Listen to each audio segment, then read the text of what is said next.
ሰኞ ከቀኑ 6 ሰዓት የሚነበበው ግብረ ሕማም ይሄ ነው። ግብረ ሕማም ማለት ጌታችን አምላካችን ኢየሱስ ክርስቶስ የተቀበለው ሕማም፣ መከራ፣ ሞት ነው። ይህም አብይ ጾም እንዳለቀ በመጨረሻ ሳምንት የምናነበው ማለት ነው። አሁን የምናነበው ኦሪት ዘጸአት ምዕራፍ 32 ከቁጥር 16 ጀምረን ያለውን ነው። ኦሪት ዘጸአት ምዕራፍ 32 ቁጥር 16 ወግብረቶን ግብረተ እግዚ ወጽሕፈቶን ጽሕፈተ እግዚአብሔር ውእቱ ወግሉፋን ላዕለ ጽላት ወግብረቶን ለጽላት ጽሕፈቶን ለቃላት ማለት ነው። ቅርጻቸውም ጽሕፈታቸውም ግብር አምላካዊ ነው። ቃላቱ በጽላቱ ላይ ተጽፈው በሁለት ወገን ይታያሉ። አሁን የምናነበው ተከፍሎ ነው። ከተራ ቁጥር 1 እስከ ተራ ቁጥር 15 ያለውን አንብበን ከፍለን ነው አሁን እያነበብን ያለነውና ለማዳመጥ ግን ከኋላም ያለውን አንድ ላይ አብሮ እየይዙትና ሲያደምጡት ምስጢሩ ይገባል። ተራ ቁጥር 17 ወሰሚዖ ሆሴዕ ቃለ ሕዝብ እንዘ ይጸሩ ይቤሎ ለሙሴ ድምፀ ጸባኢት ውስተ ትዕይንት ሆሴዕ አለው ኢያሱም የሕዝቡን ጩኸት ሰምቶ በሰፈር የአርበኞችን ድምፅ እሰማለሁ ምን ይሆን ብሎ ሙሴን ጠየቀው።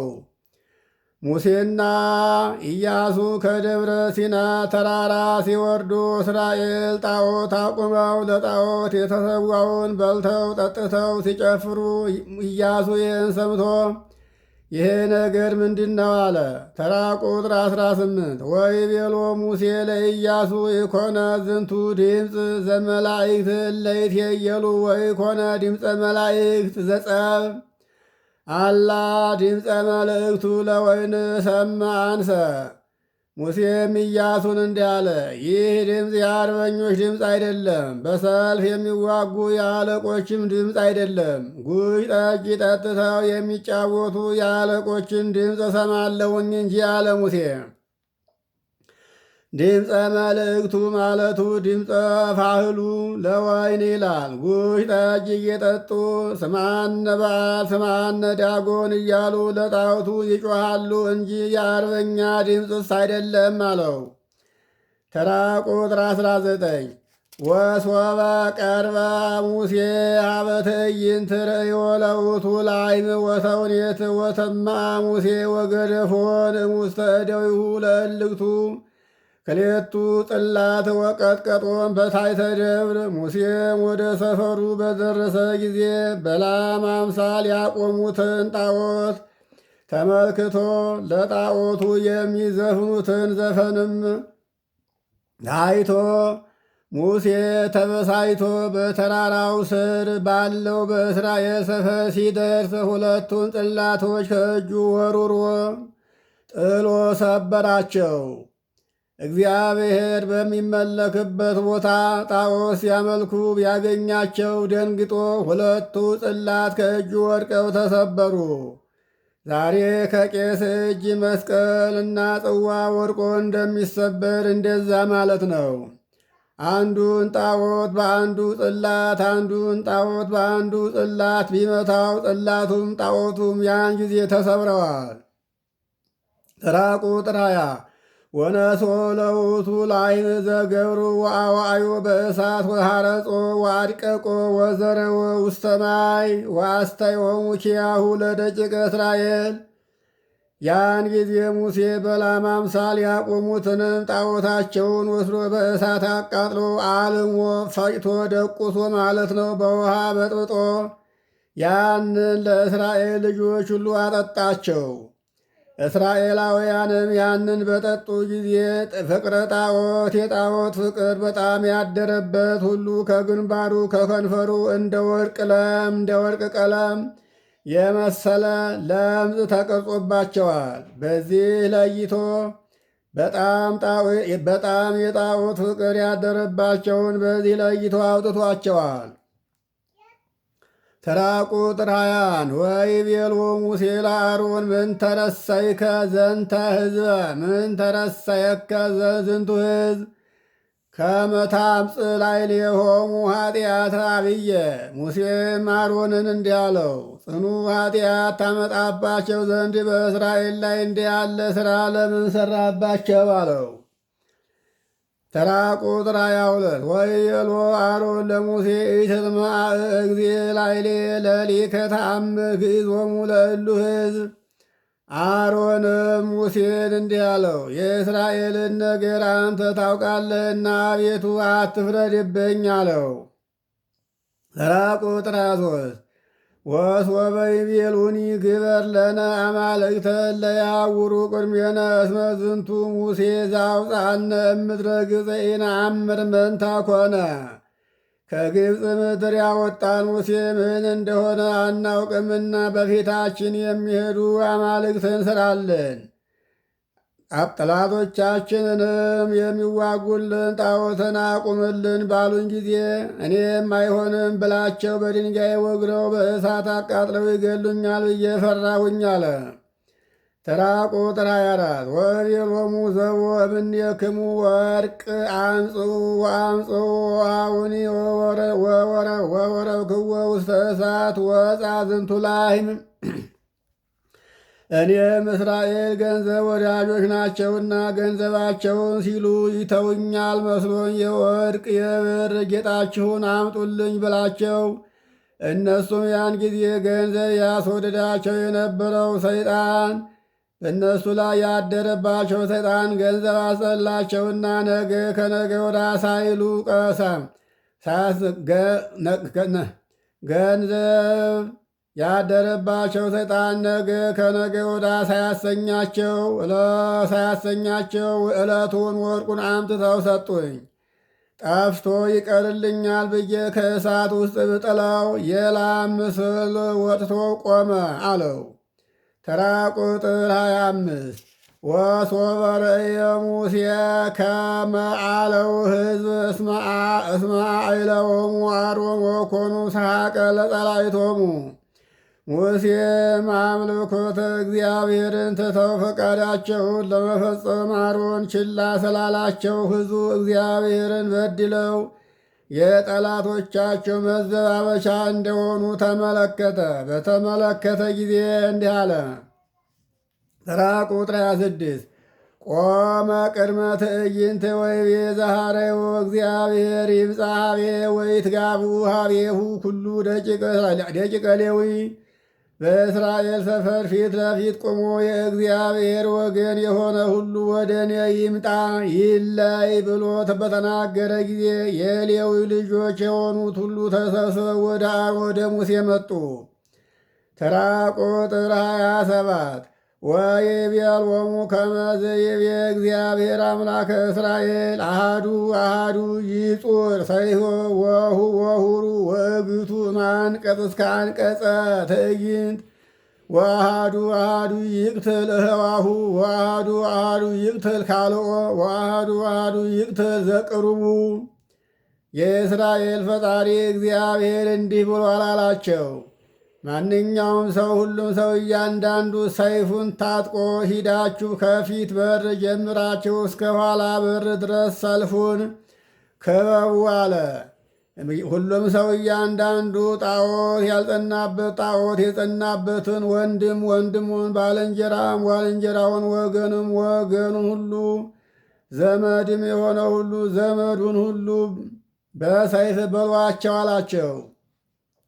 ተራ ቁጥር 28 ወገብሩ ደቂቀ ሌዊ በከመ ይቤሎሙ ሙሴ ወወድቀ እምሕዝብ ይእታሜረ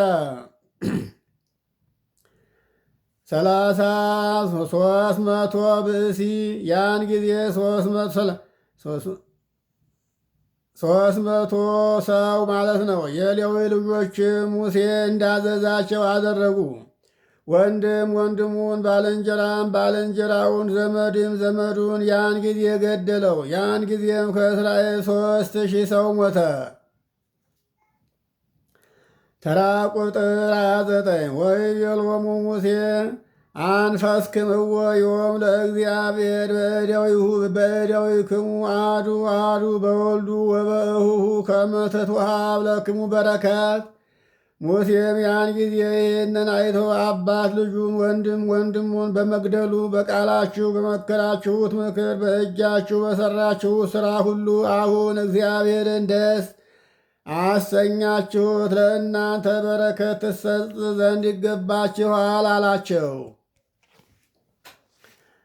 ተራ ቁጥር 30 ወኮነ በሳኒታ ይቤሎሙ ሙሴ ለሕዝብ አንትሙ ጌጋይክሙ ጌጋዬ አብዬ ወይእዜኒ አዐርግ ኀበ እግዚአብሔር ከመ አስተስሪ ለክሙ ኃጢአተክሙ። ይህ በሆነ በማግስቱ ሙሴ ሕዝቡን ሰብስቦ ጽኑ በደል በድላችኋልና አሁንም ኃጢአታችሁን ይቅር ይላችሁ ዘንድ ወደ እግዚአብሔር ለማመልከት ወደ ደብረ ሲና ተመልሼ እወጣለሁኝ አላቸው። ተራ ቁጥር 30 ወገባ ሙሴ ኀበ እግዚአብሔር ወይቤ እስእለከ እግዚኦ ናሁ አበሱ እሉ ሕዝብ አበሳ አብዬ ወገብሩ ሎሙ አማልክተ ዘወርቅ።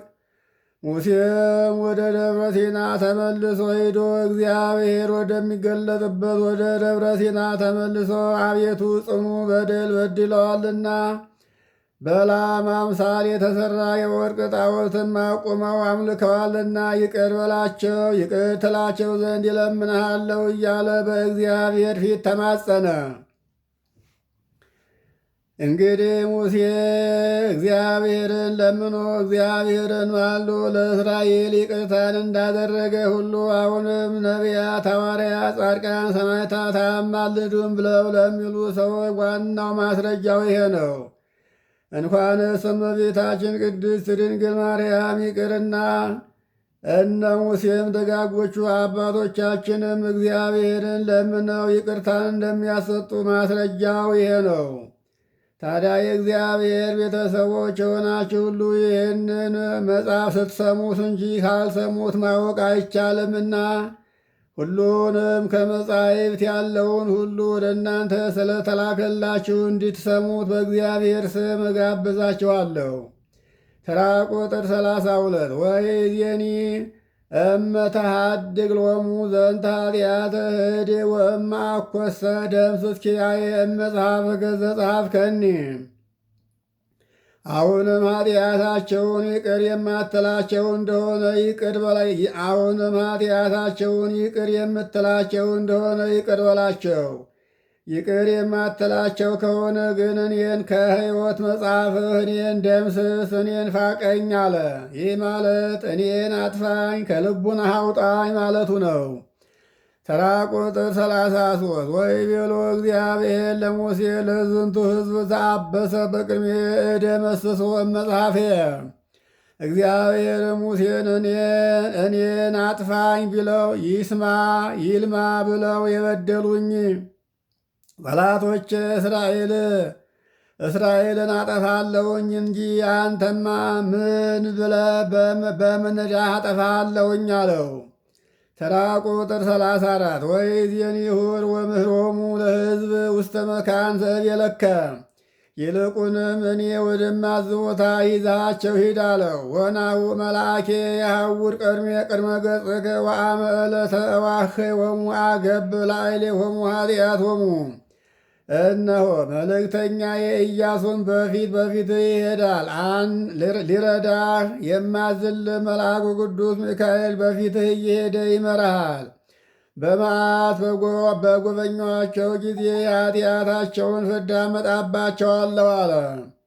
ተራ ቁጥር 35 ወቀተለ እግዚአብሔርም ሕዝብ በእንተ ዘገብሩ ላዕመ ዘገብረል ወሙ አሮን ሰርቶ የሰጣቸውን የላም ምስል ስላመለኩ እግዚአብሔር ከሕዝቡ ወገን ብዙ ሰው አጠፋ። ባለፈው ወወድቀ እምሕዝብ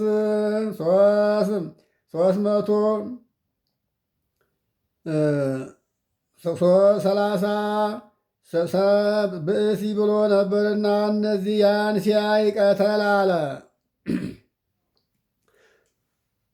አመ ዕለተ ዋሕዮሙ አገብ ላዕሌሆሙ ኃጢአቶሙ ብሎ ነበርና ገና ወደፊትም የሚያመጣውን ድርስ አድርጎ ወቀቀተለ አለ። ኦሪት ዘጸአት ምዕራፍ 32 እዚህ ላይ ተፈጸመ። ይቆየን።